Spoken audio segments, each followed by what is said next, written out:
ربي زدني علما ربي زدني علما رب اشرح لي رب اشرح لي صدري صدري ويسر لي ويسر لي أمري أمري واحلل واحلل عقدة من لساني عقدة من لساني يفقه قولي يفقه قولي আজকে আমরা পড়ব 34 নম্বর পৃষ্ঠা ইদগামের বিবরণ। 34 নম্বর পৃষ্ঠা কিসের বিবরণ? ইদগামের বিবরণ। এবং লাইন নম্বর হলো কত নম্বর লাইন জানি? 1 2 3 4 5 নম্বর লাইন শেষ হয়েছিল না? 5 নম্বর লাইন শেষ। আজকে আমরা 6 নম্বর লাইন থেকে পড়ব।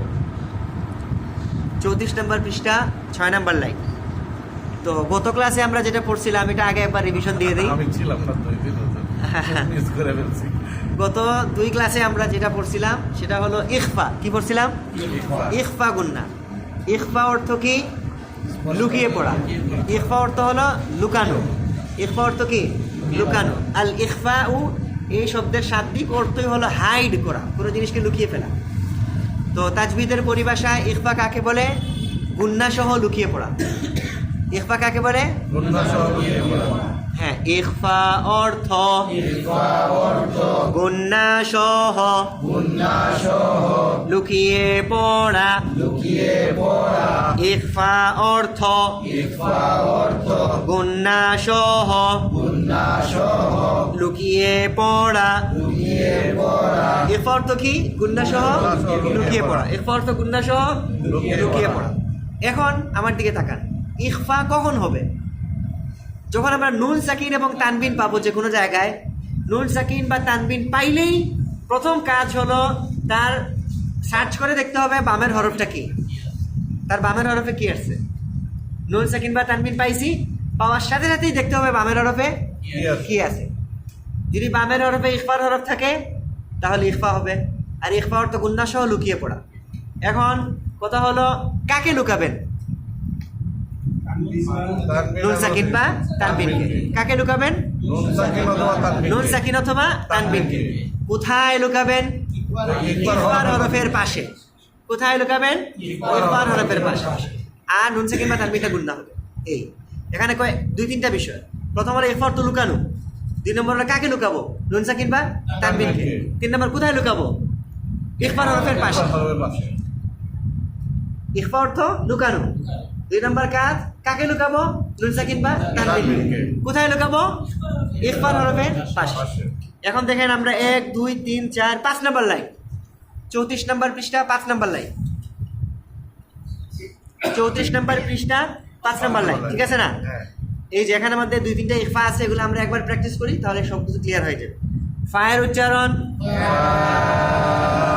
কাফের উচ্চারণ, দুইটা মিলে ফাকি। হায়ের উচ্চারণ হ্যাঁ, 3টা মিলে ফাকি। হ্যাঁ,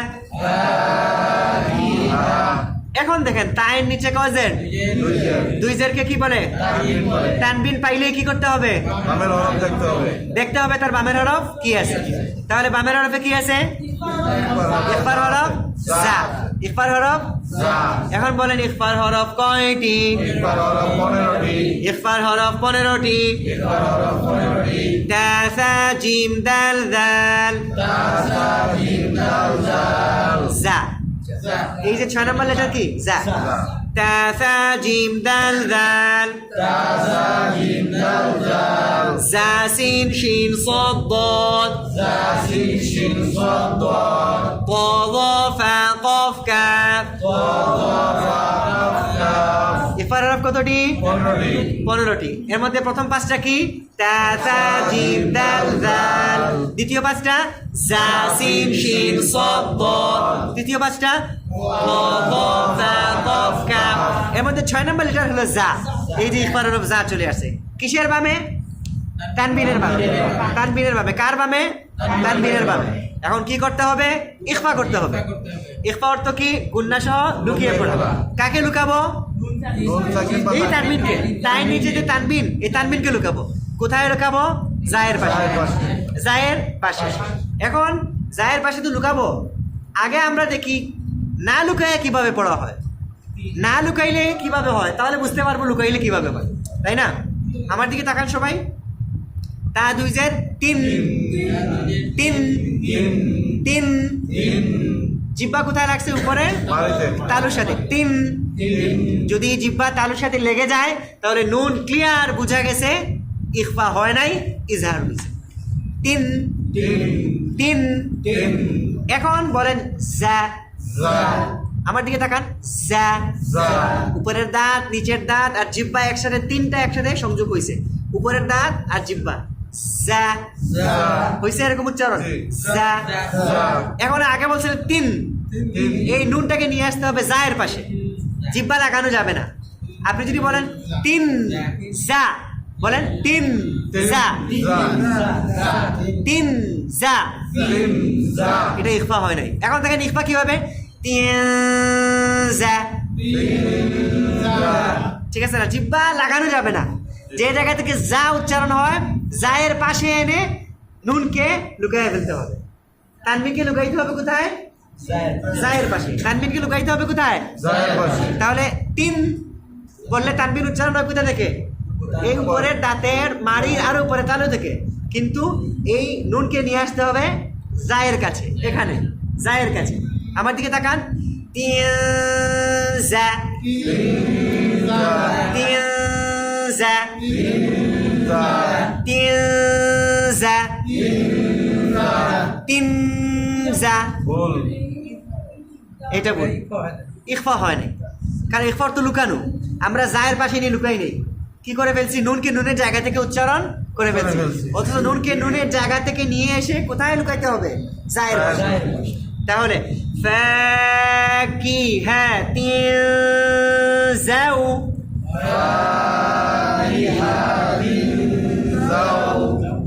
জু। জু এবার একসাথে মিলান। ফাকি হ্যাঁ তিন যাও, জু। জু এবার হায়ের উচ্চারণ।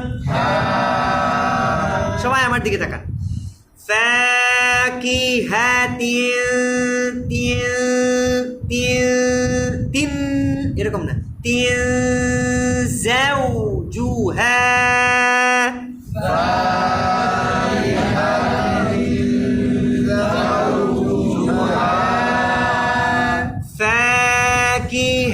ফাকিহাতিন যাওজুহা।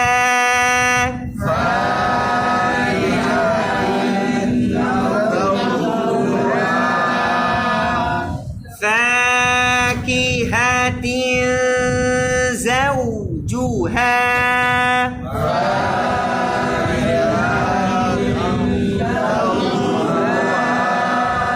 زوجها.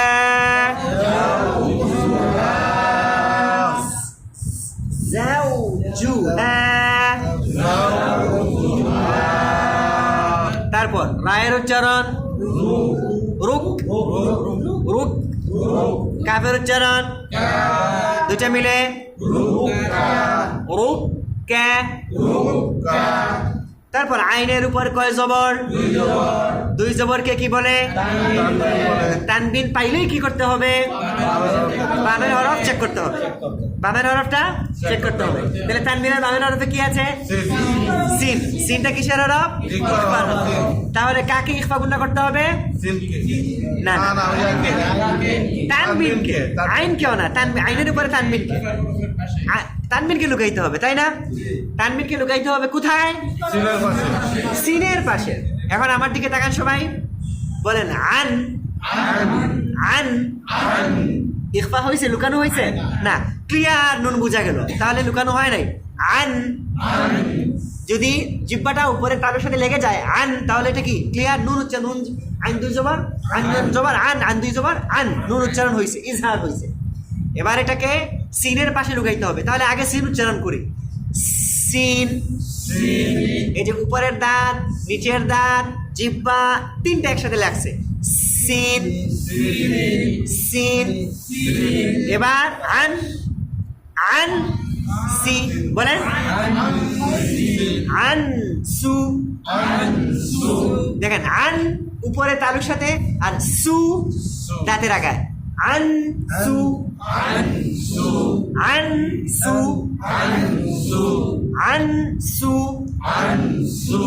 এখন আমরা ইখফা করতে হবে। আন এর নুনকে কোথায় নিয়ে আসতে হবে? সিনের পাশে এনে লুকায় ফেলতে হবে, দাঁতে নিয়ে আসতে হবে। দাঁতে নিয়ে আসতে হবে। দেখেন আমার দিকে তাকান, আনসু ইখফা হয় নাই, আনসু আনসু আনসু আনসু আনসু এটা ইখফা হয় না, ইজার হয়ে গেছে। আনসু এবার একসাথে রুক সুজ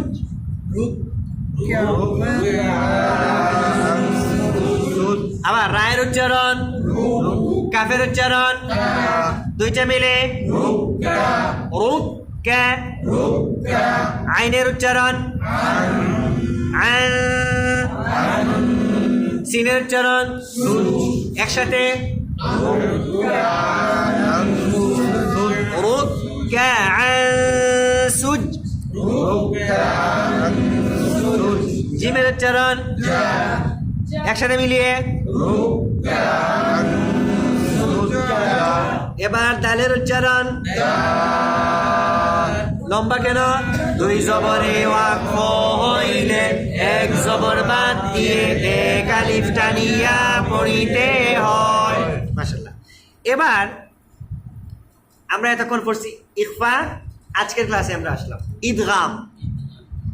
ইদগাম ইদগাম অর্থ কি? মিলিয়ে পড়া। ইদগাম অর্থ আমার সাথে বলুন, ইদগাম অর্থ মিলিয়ে পড়া। পাঁচবার বলুন, ইদগাম অর্থ মিলিয়ে পড়া। ইদগাম অর্থ মিলিয়ে পড়া। ইদগাম অর্থ মিলিয়ে পড়া। ইদগাম অর্থ মিলিয়ে পড়া। ইদগাম অর্থ মিলিয়ে পড়া। ইদগাম অর্থ মিলিয়ে পড়া। ইদগাম অর্থ কি? মিলিয়ে পড়া। ইদগাম দুই প্রকার, গুন্না সহ ইদগাম, গুন্না ছাড়া ইদগাম। ইদগাম দুই প্রকার, গুন্না সহ ইদগাম, গুন্না ছাড়া ইদগাম। ইদগাম দুই প্রকার, গুন্না সহ ইদগাম, গুন্না ছাড়া ইদগাম। তাহলে ইদগাম কয় প্রকার? কি কি? ইদগাম অর্থ কি? মিলিয়ে পড়া। এখন আসেন, গুন্না সহ ইদগামের হরফ চারটি। কয়টি? গুন্না সহ ইদগামের হরফ চারটি। গুন্না সহ ইদগামের হরফ চারটি। ইয়া ওয়াও মিম নুন। গুন্না সহ ইদগামের হরফ চারটি। ইয়া ওয়াও মিম নুন। গুন্না সহ ইদগামের হরফ চারটি। ইয়া ওয়াও মিম নুন। গুন্না সহ ইদগামের হরফ চারটি। ইয়া ওয়াও মিম নুন। ইয়া ওয়াও মিম নুন। এখন এই গুন্না সহ ইদগাম কিভাবে হয়? নুন সাকিন বা তানবিনের বামে, গুন্না সহ ইদগামের হরফ আসিলে, ওই নুন সাকিন বা তানবিনকে বামের হরফের সঙ্গে মিলিয়ে গুন্না করে পড়তে হয়। ইহাকে ইদগাম, ইহাকে গুন্না সহ ইদগাম বলে। তাহলে কাজটা কি আমরা আগে বুঝি। আগে ইখফার মধ্যে ছিল নুন সাকিন বা তানবিনের বামে ইখফা থাকলে নুন সাকিন বা তানবিনকে ইখফার হরফের পাশে নিয়ে লুকিয়ে ফেলতে হবে। আর এখন ইদগাম, গুন্না সহ ইদগামের হরফ আসলে ওই নুন সাকিন বা তানবিনকে গুন্না সহ ইদগাম হরফের সাথে মিলিয়ে গুন্না করতে হবে। এই যে ডিফারেন্স, আর কোনো ডিফারেন্স নেই, ঠিক আছে না? আবার বলবো, নুন সাকিন বা তানবিনের বামে ইয়া ও মিম নুন, এই চারটা থেকে যে কোনো একটা আসলে ওই নুন সাকিন বা তানবিনকে ওই ইয়া ও মিম নুনের সাথে মিলাই ফেলতে হবে। যেমন মিম নুন, এই যে আসছে এখন, দেখেন ডালের উপরে কয় জবর? জিম জবর যা, তারপরে ডালের উপরে 2 জবর, তাই না? ডালের উপর কয় জবর? 2 জবর। আমরা এখন যে লাস্ট ওয়ার্ড যেটা পড়লাম গ্রিন কালার, ডালের উপরে কয় জবর? 2 জবরকে কি বলে? তানবিন। তানবিন পাইলেই কি করতে হবে? বামের হরফ চেক করতে হবে। বামের হরফ চেক করে দেখেন তো কি? ইয়া। এই যে আমরা ইয়া ও মিম নুন চারটা থেকে কয়টা পাইছি? একটা পাইয়ে গেছি, প্রথমটা ইয়া। তাহলে সাধারণত আমার দিকে তাকান, ডাল 2 জবর ডান, দান ডাল 2 জবর ডান, ডান, ঠিক আছে না? ডান হয়েছে। এখন ডান, এটা নুন ক্লিয়ার বোঝা গেল, মানে নুনকে আলাদা করে উচ্চারণ করলাম। এখন এরপর ইয়া আসার কারণে ওই তানবিনকে ইয়ার সাথে মিক্স করে গুন্ডা করতে হবে। ডাই ডাই, ঠিক আছে না?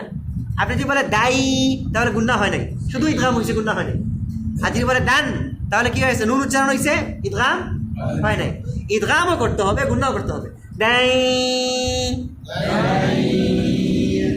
সুজ্জাদাই,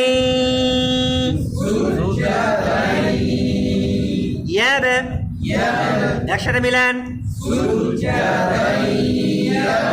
তায়ের উচ্চারণ একসাথে মিলান, সুজ্জাদাই ইয়াবে তা। গাইনের উচ্চারণ একসাথে মিলান, সুজ্জাদাই ইয়াবে তা।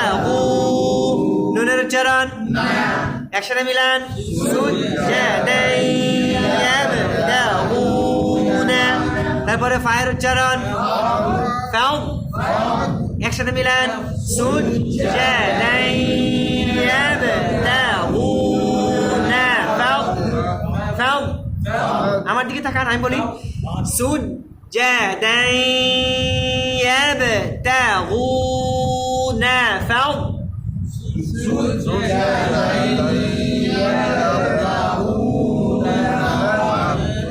তারপর লামের উচ্চারণ এবার একসাথে, সুজ্জাদাই ইয়াবতাগুনা। ফাউ না, বদের মতো কলকলা হবে না, ফাও বো। আমার দিকে তাকান, ফা পাতলা, বদ মোটা। ফাউ লা, ফাউ লা, ফাউ লা।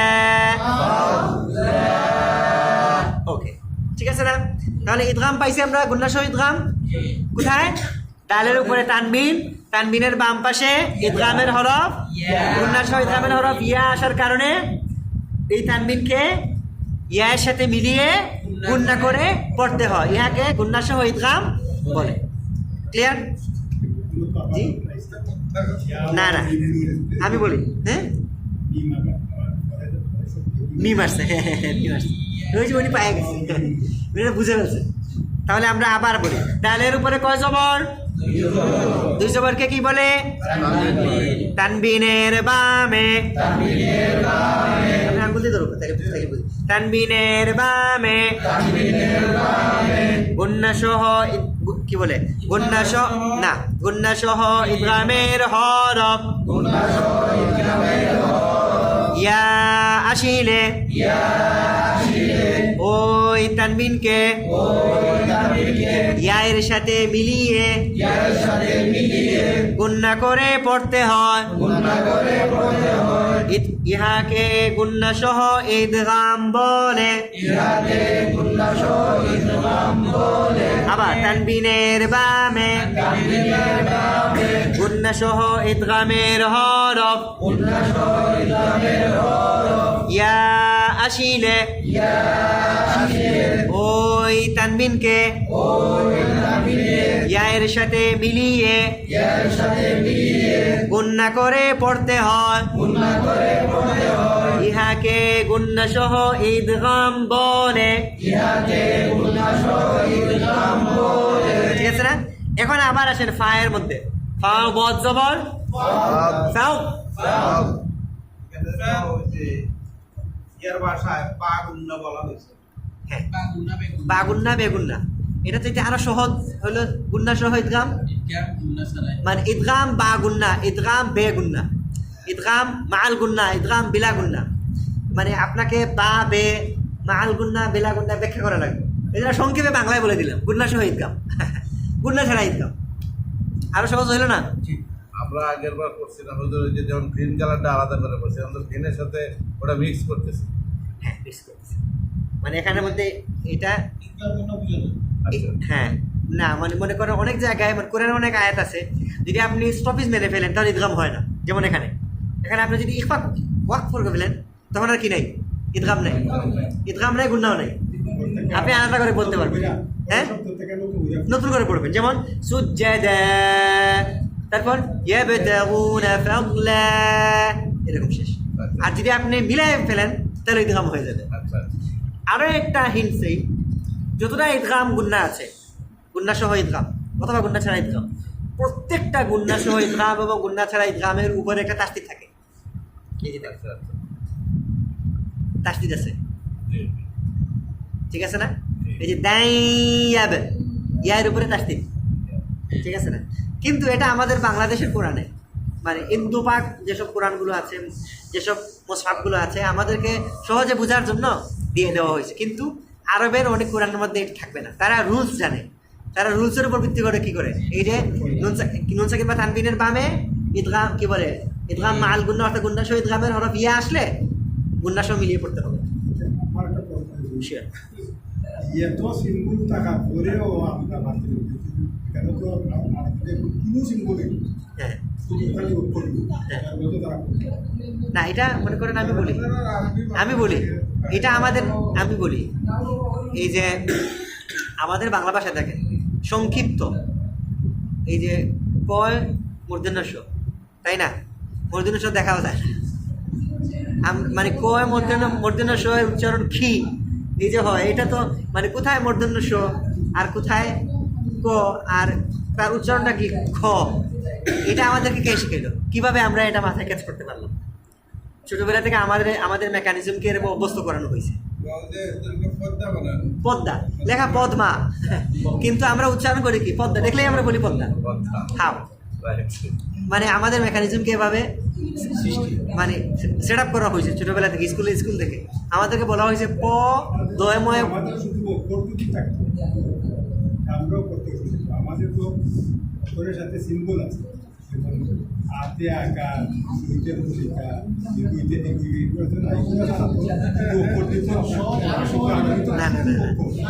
না, ওখানে সিম্বল আছে, ওই সিম্বলের নিয়মগুলো আমরা জানি, বুঝছেন না? আমি জানি, এজন্য আমি পড়তে পারি, ওরা পড়তে পারে। কেন? কারণ তারা রুলসগুলো সিম্বলগুলো জানে, মানে ওরা দেখলেই বলতে পারে।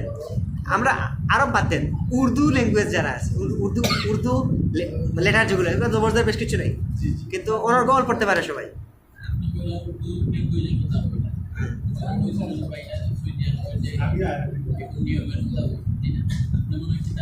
না না উর্দু না, উনি আরবির কথাই বলছেন।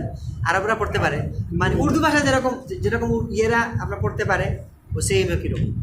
এগুলো রুলস মনে করেন আমরা দেখলেই বুঝি এটা জুমলা ইসমিয়া না জুমলা ফেলিয়া।